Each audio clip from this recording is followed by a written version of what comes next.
നാടകാഭിനയം എന്ന് പറഞ്ഞാൽ നാടകത്തിൽ നടനാണ് ഏറ്റവും വലുത്. സംവിധായകന് എന്തൊക്കെ പറഞ്ഞു തന്നാലും നടന് ഇഷ്ടമുള്ളത് അവിടെ ചെയ്തു കഴിഞ്ഞാൽ അയാളുടെ കലയാണത്. എന്നാൽ സിനിമയിലെ നടൻ അങ്ങനെയല്ല. സിനിമയിലെ നടന് സ്വാതന്ത്ര്യം വളരെ കുറവാണ്.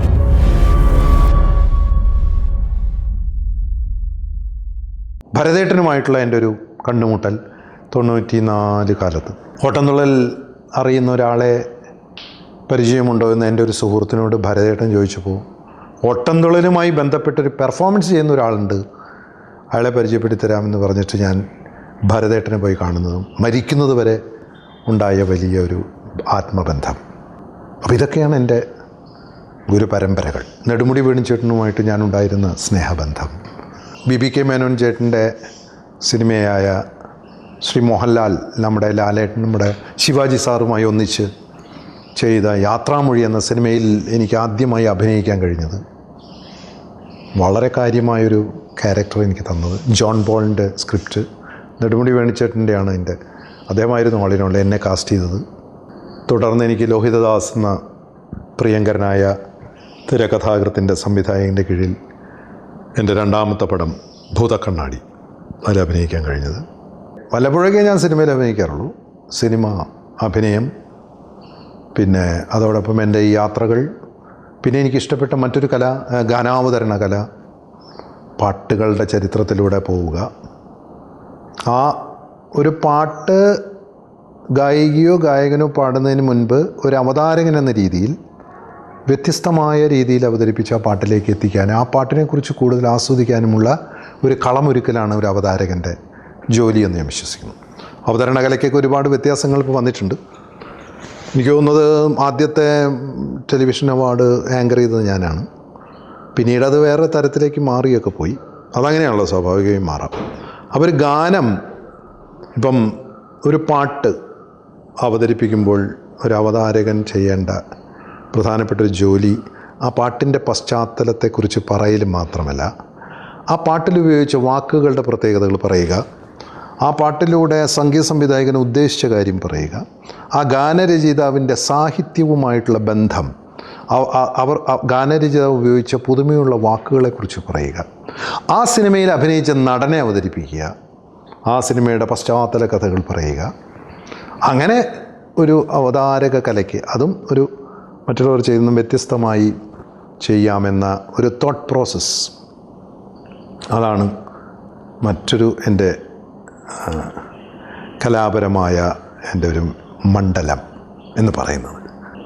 ഇതിൻ്റെയൊക്കെ അടിസ്ഥാനം എന്ന് പറയുന്നത് മറ്റൊന്നുമല്ല. എനിക്ക് തോന്നുന്നത് ഒരു നടൻ അല്ലെങ്കിൽ ഒരു പെർഫോമർ എന്ന് പറയുന്നത് അടിസ്ഥാനപരമായി അയാളുടെ ബോഡി, മൈൻഡ്, വോയിസ്, ഇത് മൂന്നുമാണ്. അയാളുടെ ശരീരം, അയാളുടെ ശബ്ദം, അയാളുടെ മനസ്സ്. ഈ ബോഡി, മൈൻഡ്, വോയിസ് എന്ന തിയറിയാണ് ഒരു ആക്ടർ എന്ന നിലയ്ക്ക്, അല്ലെങ്കിൽ ഒരു പെർഫോമർ എന്ന നിലയ്ക്ക്, ഒരു അവതാരകൻ എന്ന നിലയ്ക്ക്, ഒരു കാരിക്കേച്ചറിസ്റ്റ്, ഹാസ്യാവതാരകൻ എന്ന നിലയ്ക്ക് എൻ്റെ ഉള്ളിലുള്ളത്. എൻ്റെ ബോഡി വേദിയിൽ നിൽക്കുന്ന സമയത്ത് ബോഡിയുടെ മൂമെൻറ്റ്, ബോഡി ഏത് തരത്തിൽ, എൻ്റെ മനസ്സ് എന്തൊക്കെ പാകപ്പെടുത്തിയിട്ടുണ്ടോ മനസ്സ്, അത് ശബ്ദം, അതിൻ്റെ ഒരു ആരോഹണ അവരോഹണങ്ങൾ. പലപ്പോഴും പല പ്രകടനങ്ങൾ നടത്തുമ്പോഴും ഞാൻ സ്ക്രിപ്റ്റൊന്നും അങ്ങനെ എഴുതാറില്ല. പക്ഷേ തോന്നേണ്ട കാര്യങ്ങൾ ആ തോന്നേണ്ട സമയത്ത് തോന്നിപ്പിക്കുക എന്ന ഒരു വലിയ ഒരു ശാസ്ത്രം ഇതിനകത്തുണ്ട്. അതാ തോന്നേണ്ട സമയത്ത് തോന്നണം. ഇപ്പം തന്നെ ഞാനീ സംസാരിക്കുന്നത് എനിക്ക് തോന്നിയ പോലെ സംസാരിക്കുന്നു. അപ്പോൾ ഈ തോന്നേണ്ട കാര്യങ്ങൾ തോന്നേണ്ട സമയത്ത് തോന്നിപ്പിക്കുക, അത് എങ്ങനെയാണെന്ന് ചോദിച്ചു കഴിഞ്ഞാൽ, തോന്നേണ്ട കാര്യങ്ങൾ യഥാസമയത്ത് തോന്നിപ്പിക്കുന്നത് ഉള്ളിലുള്ള സിദ്ധിയുടെ അളവിനെ ആശ്രയിച്ചിരിക്കും, അല്ലെങ്കിൽ ആ ഒരു കലാകാരൻ്റെ സർഗാത്മകതയെ ആശ്രയിച്ചിരിക്കും, അയാളുടെ ഒരു അവയർനെസ്സിനെ ആശ്രയിച്ചിരിക്കും, അയാളുടെ ജീവിത അനുഭവങ്ങളെ ആശ്രയിച്ചായിരിക്കും, അയാളുടെ ജീവിത നിരീക്ഷണത്തെ ആശ്രയിച്ചായിരിക്കും, അയാളുടെ നിലപാടുകളെ ആശ്രയിച്ചായിരിക്കും, അയാൾ എത്രത്തോളം മനുഷ്യപക്ഷത്തുള്ളവനാണ് എന്നതിനെ ആശ്രയിച്ചായിരിക്കും. വീണ്ടും വീണ്ടും പുതുക്കുകയും വീണ്ടും വീണ്ടും മാറ്റുകയും വീണ്ടും വീണ്ടും ആലോചിക്കുകയും ചെയ്തുകൊണ്ട് പെർഫോമർ ആവുക എന്നത് തന്നെയാണ് എൻ്റെ ജീവിതത്തിലെ ഞാനിപ്പോഴും ഏറ്റവും അധികം ഉത്സാഹത്തോടെ. എന്തുകൊണ്ടാണ് ദിവസവും വേദിയിലേക്ക് പോകാൻ എൻ്റെ മനസ്സ് ആഗ്രഹിക്കുന്നത്? അത് ഞാൻ എന്നെ തന്നെ വീണ്ടും വീണ്ടും പുതുക്കാനാണ്. ഞാൻ മനസ്സിലാക്കിയൊരു കാര്യം, ഞാൻ നാടകത്തിൽ അഭിനയിക്കുമ്പോഴും ഞാൻ സിനിമയിൽ അഭിനയിക്കുമ്പോഴും ഞാൻ കാരിക്കേച്ചർ ഷോ 2-2.5 മണിക്കൂർ ഒറ്റയ്ക്ക് നിന്ന് പെർഫോം ചെയ്യുമ്പോഴും there is a prompter in my mind. എൻ്റെ ഉള്ളിൽ ഒരു ആൾ ഇരുന്നു കൊണ്ട് എനിക്ക് പറഞ്ഞു തരുന്നുണ്ട്, ഇങ്ങനെ ചെയ്യൂ, ഈ രീതിയിൽ പറയൂ, ഈ പാട്ട് ഇവിടെ പാടൂ, ഈ വാചകം ഇവിടെ ഉപയോഗിക്കൂ, ആളുകളെ രസിപ്പിക്കൂ, ചിരിപ്പിക്കൂ എന്ന് എൻ്റെ ഉള്ളിലിരുന്നു കൊണ്ട് ഒരാൾ എനിക്ക് പറഞ്ഞു തരുന്നുണ്ട്. അതിപ്പോഴുണ്ട്. ഇപ്പം ഞാൻ സംസാരിക്കുമ്പോഴും എൻ്റെ ഉള്ളിലിരുന്നു കൊണ്ട് ഒരാൾ എന്നെ കറക്റ്റ് ചെയ്യുന്നുണ്ട്, എന്നെ എഡിറ്റ് ചെയ്യുന്നുണ്ട്, എൻ്റെ വാക്കുകളെ എഡിറ്റ് ചെയ്യുന്നുണ്ട്, ഏതൊക്കെ പറയണമെന്ന് എന്നോട് ഉള്ളിലിരുന്നു കൊണ്ട് ഒരാൾ പറയുന്നുണ്ട്. ആ ആളാണ് യഥാർത്ഥത്തിൽ എൻ്റെ മനസ്സ് എന്ന് പറയുന്നത്. എൻ്റെ മനസ്സ് എന്ന് പറഞ്ഞാൽ അതാണ് എൻ്റെ അനുഗ്രഹം എന്ന് ഞാൻ വിശ്വസിക്കുന്നു, അതാണ് എൻ്റെ ഗുരുത്വം എന്ന് ഞാൻ വിശ്വസിക്കുന്നു. അതുകൊണ്ട് തന്നെ എനിക്ക് പലപ്പോഴും പുതിയ തലമുറയിലുള്ള കലാകാരന്മാരാകാൻ ശ്രമിക്കുന്നവരോടും കലാകാരന്മാരോടും സഹപ്രവർത്തകരോടും ഞാൻ പറയാറുള്ളത്, നമ്മുടെ മനസ്സിനെ എത്രത്തോളം ശുദ്ധമാക്കി നിലനിർത്തുക, ആരെയും ഭയപ്പെടാതെ സത്യം പറയുക, അതാണ് ഒരു കലാകാരൻ്റെ ധർമ്മം. വെറും കച്ചവടം എന്ന രീതിയിൽ മാത്രമല്ല, ഇതൊരു സാമൂഹ്യ പ്രവർത്തനമാണ് എന്ന രീതിയിൽ തന്നെയാണ് കാണേണ്ടത്. കാരണം ഒരു ഓഡിറ്റോറിയത്തിൽ 2000 ആളുകൾ ഇരിക്കുന്നു. അവിടെ നമ്മൾ സ്റ്റേജിൽ നിന്ന് പെർഫോം ചെയ്യുമ്പോൾ ഈ 2000 ആളുകൾ നമ്മളെക്കാൾ ബുദ്ധിയുള്ളവരാണ് എന്ന് ആദ്യം മനസ്സിലാക്കുക. അതാണ് ഞാൻ പറയുക. പലപ്പോഴും പലയിടത്തും ഈ ആക്ടിങ്ങിനെ കുറിച്ചൊക്കെ സംസാരിക്കുമ്പോൾ പറയാറുണ്ട്, നമ്മുടെ മുമ്പിലിരിക്കുന്നവരൊക്കെ വലിയ ബുദ്ധിശാലികളും വൈവിധ്യമാർന്ന ജീവിത മണ്ഡലങ്ങളിൽ പല ജോലികൾ ചെയ്യുന്നവരും ആണ്. അവരെ ഒരൊറ്റ ചരടിൽ കോർത്ത് നമ്മളിങ്ങ് പിടിക്കുകയാണ്. അവരിൽ ഒരു രസാനുഭൂതി, ഒരാനന്ദം, ഒരനുഭവം സൃഷ്ടിക്കാൻ കഴിയുന്നവനാണ് കലാകാരൻ എന്ന് എൻ്റെ ഈ ചെറിയ ജീവിതത്തിലെ എൻ്റെ അനുഭവത്തിൽ നിന്ന് ഞാൻ മനസ്സിലാക്കുന്നു. ഞാൻ കേരളത്തിലെ എല്ലാ ജില്ലകളിലും ഇന്ത്യൻ സംസ്ഥാനങ്ങളിലും വിദേശ രാജ്യങ്ങളിലൊക്കെ എപ്പോഴും പെർഫോം ചെയ്യുന്നുണ്ട്. അവിടെയൊക്കെ പെർഫോമൻസിന് പോകുമ്പോഴേ എൻ്റെ ഉള്ളിലുള്ള ഏറ്റവും വലിയ പ്രാർത്ഥന ഇവിടെ എന്താണ് പുതിയതായി പറയുക എന്നതാണ്. സാധാരണ ഇപ്പം യൂട്യൂബ് തുടങ്ങിയ പല മാധ്യമങ്ങളിലും എൻ്റെ പല പരിപാടികളും ഉണ്ടാവാറുണ്ട്. പക്ഷേ ഓരോ വേദിയിലും എന്താണ് പുതിയതായിട്ട് പറയേണ്ടതെന്നാണ് എൻ്റെ തോട്ട്. ആ തോട്ടാണ് പെർഫോമൻസായി മാറി വരുന്നത്. അഭിനയത്തെക്കുറിച്ച് എന്നോട് ഒരാൾ ചോദിച്ചു, എന്താണ് ഈ അഭിനയം ചോദിക്കുമല്ലോ. അഭിനയം എന്ന വാക്കിൻ്റെ അർത്ഥം മുന്നോട്ട് നയിക്കുക എന്നുള്ളതാണ്. എന്താണ് നാടകാഭിനയം?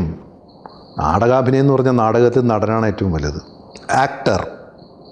നാടകാഭിനയത്തിൽ ആക്ടറാണ്. സംവിധായകന് എന്തൊക്കെ പറഞ്ഞു തന്നാലും നടന് ഇഷ്ടമുള്ളത് അവിടെ ചെയ്തു കഴിഞ്ഞാൽ അയാളുടെ കലയാണത്. അയാൾ ചിലപ്പോൾ അയാളുടെ ഇഷ്ടം പോലെയൊക്കെ മാനറിസങ്ങളൊക്കെ കൊണ്ടുവന്നു വരും. നാടകത്തിൽ നടൻ വളരെ ശക്തനായി നിൽക്കുന്ന ഒരാളാണ്. എന്നാൽ സിനിമയിലെ നടൻ അങ്ങനെയല്ല. സിനിമയിലെ നടന് സ്വാതന്ത്ര്യം വളരെ കുറവാണ്. സിനിമയിൽ നടൻ ക്യാമറയുടെ ലെൻസും അതിൻ്റെ ഫ്രെയിമും അതാണ് അയാൾക്ക് വേണ്ട അറിവ് എന്ന് ഞാൻ വിശ്വസിക്കുന്നു. ലെൻസ് എന്ന് പറയുന്നതാണ് പ്രേക്ഷകരുടെ കണ്ണ്, അതാണ് സംവിധായകൻ തരുന്ന കണ്ണ്. ഫ്രെയിം, ഒരു ഫ്രെയിമിൽ എത്രത്തോളം ചെറുതാക്കാൻ പറ്റും, എത്രത്തോളം നമ്മളെ വളരെ ചെറിയ ഒരു സ്പേസിൽ നിന്നുകൊണ്ട് എങ്ങനെ നമുക്ക് വൈവിധ്യമായി അഭിനയിക്കാം എന്നതാണ് സിനിമയുടെ കല. നാടകം പരിപൂർണമായും ജൈവ കലയാണ്, സിനിമ ഒരു സാങ്കേതിക കലയാണ്. അവിടെ സംവിധായകനാണ് ഏറ്റവും, അദ്ദേഹത്തിൻ്റെ കാഴ്ചപ്പാടിലൂടെയുള്ള കാര്യങ്ങൾ മാത്രമേ അവിടെ ചെയ്യേണ്ട കാര്യമുള്ളൂ. അതുകൊണ്ടാണ് പലപ്പോഴും ഒരുപാട് കാര്യങ്ങൾ അറിയുന്ന ആളുകൾ സിനിമയിൽ വിജയിക്കാത്തത്. സിനിമയിൽ അതിൻ്റേതായ സാങ്കേതികത്വത്തിലേക്ക് പരിമിതപ്പെടാൻ നടൻ തയ്യാറാവണം. മുൻപുള്ള ഷോട്ടും അത് കഴിഞ്ഞ് വരുന്ന ഷോട്ടും തമ്മിലുള്ളൊരു വ്യത്യാസത്തെക്കുറിച്ചും ബോധവാനാകണം ഒരു ചലച്ചിത്ര നടൻ തോന്നുന്നു. വളരെ പ്രശസ്തനായ ഒരു തിരക്കഥാകൃത്ത് എഴുതിയ സംഭാഷണങ്ങൾ നമ്മൾ ബാലപാഠം പഠിക്കുന്നു. ആ സംഭാഷണങ്ങൾ പറഞ്ഞുകൊണ്ട് നമ്മൾ മൂവ് ചെയ്യുന്നു. ആ സംഭാഷണം പറഞ്ഞുകൊണ്ട് നമ്മൾ മൂവ് ചെയ്യുന്നു, ഒരു മാർക്കിൽ വന്ന് നിൽക്കുന്നു, തിരിഞ്ഞു നോക്കുന്നു, അല്ലെങ്കിൽ തിരിഞ്ഞു ഓടുന്നൊക്കെ ചെയ്യുന്നു. പക്ഷേ അവിടെ എവിടെയോ നമ്മുടെ ഉള്ളിൽ നിന്ന് അഭിനയം എന്നൊരു സംഭവം പുറത്തു വരുന്നു. നാടകത്തിൽ അങ്ങനെയൊക്കെ തന്നെയാണ്. പക്ഷെ നാടകം ഒരു വലിയ ഫ്രെയിമാണ്. അവിടെ നമുക്ക് എവിടേക്ക് വേണമെങ്കിലും പോവാം, തിരിച്ചു വരാം. സിനിമയിൽ അത് സാധിക്കില്ല. സിനിമയിൽ സംവിധായകൻ നിഷ്കർഷിക്കുന്ന സ്ഥലത്ത് നിൽക്കുന്നവനാണ് നടൻ. ഒരു നല്ല നടൻ്റെ ക്വാളിറ്റി എന്ന് പറയുന്നത് പരിപൂർണമായും സംവിധായകനെ അനുസരിക്കുക എന്നുള്ളതാണ്. ഇപ്പം ഞാൻ വേറൊരു നടൻ ഡയലോഗ് പറയുമ്പോൾ ഞാൻ ആ നടനെ നോക്കി അത് മനസ്സിലാക്കണം. അതാണ് ബേസിക് നടൻ. അല്ലാതെ അവിടെ ആ നടൻ ഡയലോഗ് പറയുമ്പോൾ ഞാൻ വേറെ കാര്യങ്ങൾ ചിന്തിച്ച് അയാൾ പറയുന്നത് കേട്ട് നിൽക്കുന്നവനാണ് ഏറ്റവും വലിയ നടൻ. An actor is A listener. അടുത്ത് നിൽക്കുന്ന നടൻ പറയുന്നത് ശ്രദ്ധാപൂർവം കേൾക്കുക എന്നതാണ്. ഒരു മികച്ച നടൻ, ഏത് നടന്മാരെ നോക്കിക്കോളൂ, നിങ്ങൾ പൊൾമിനി മുതൽ ഇങ്ങോട്ട് നടന്മാരെ നോക്കിക്കോളൂ, നമ്മുടെ മലയാളത്തിലെ നടന്മാരെ നോക്കിക്കോളൂ. ഒരു നടൻ മറ്റൊരു നടൻ ഡയലോഗ് പറയുകയാണെങ്കിൽ ഈ നടനെ ശ്രദ്ധിക്കും. ആ ശ്രദ്ധയാണ് അഭിനയത്തിൻ്റെ അടിസ്ഥാനപരമായ ഒരു കാര്യമെന്ന് ഞാൻ എൻ്റെ ചെറിയൊരു അറിവ് കൊണ്ട് ഞാൻ മനസ്സിലാക്കുന്നു. പിന്നെ ഒരു ഡയലോഗ് കഴിഞ്ഞ് അടുത്ത ഡയലോഗിനിടയ്ക്ക് ഒരു പോസ്, അതൊരു വലിയ കാര്യമാണ്. ഒരു 2 സെക്കൻഡിൻ്റെ ഒരു പോസ്, ഇത് കമ്മ്യൂണിക്കേറ്റ് ചെയ്യണം അങ്ങോട്ട്. പിന്നെ ആക്ഷൻ എന്ന് പറഞ്ഞാൽ ഉടനെ അഭിനയിച്ച് തുടങ്ങരുത്. ആക്ഷൻ കഴിഞ്ഞ് നമ്മൾ മനസ്സിലൊരു 2 സെക്കൻഡ് കഴിഞ്ഞിട്ട് അഭിനയിക്കാവൂ. കട്ട് എന്ന് പറഞ്ഞാൽ അത് കഴിഞ്ഞൊരു 2-3 സെക്കൻഡ് കഴിഞ്ഞ് നിർത്താൻ പാടുള്ളൂ എന്ന് ഞാൻ മനസ്സിലാക്കുന്നു. ഞാൻ പ്രവർത്തിച്ച സംവിധായകരെല്ലാം തന്നെ എനിക്ക് നൽകിയ പാഠം അതാണ്. ഞാൻ ലൈവായിട്ട് ആദ്യം കണ്ട ആക്ടർ ക്ഷേത്രത്തിലെ വെളിച്ചപ്പാടാണ്. കോമരം എന്ന് പറയും. വെളിച്ചപ്പാട് നോർമൽ ലൈഫിലൊരു പാവ മനുഷ്യനാണ്. ബോഡിക്കൊക്കെ ചെറിയൊരു ഉൾവളവുള്ള, എല്ലാവരോടും വളരെ വിനീത വിധേയനായിട്ട് സംസാരിക്കുന്ന, എല്ലാവരുടെയും മുന്നിൽ ഇങ്ങനെ താഴ്മയോടെ നിൽക്കുന്ന, എല്ലാവരും വളരെയധികം ബഹുമാനിക്കുന്ന ഒരു പാവം മനുഷ്യനാണ് വെളിച്ചപ്പാട്. പക്ഷേ ആ വെളിച്ചപ്പാട് കച്ച കെട്ടി അരമണിയിട്ട് വാളെടുത്തു കഴിഞ്ഞാൽ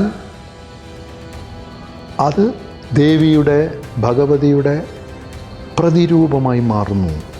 അവിടെ ഒരു കൂട് വിട്ട് കൂടുമാറൽ എന്നൊരു പ്രക്രിയ നടക്കുന്നുണ്ട്. അതാണ് ഞാൻ കണ്ട ആക്ടർ, ദ ഫസ്റ്റ് ആക്ടർ.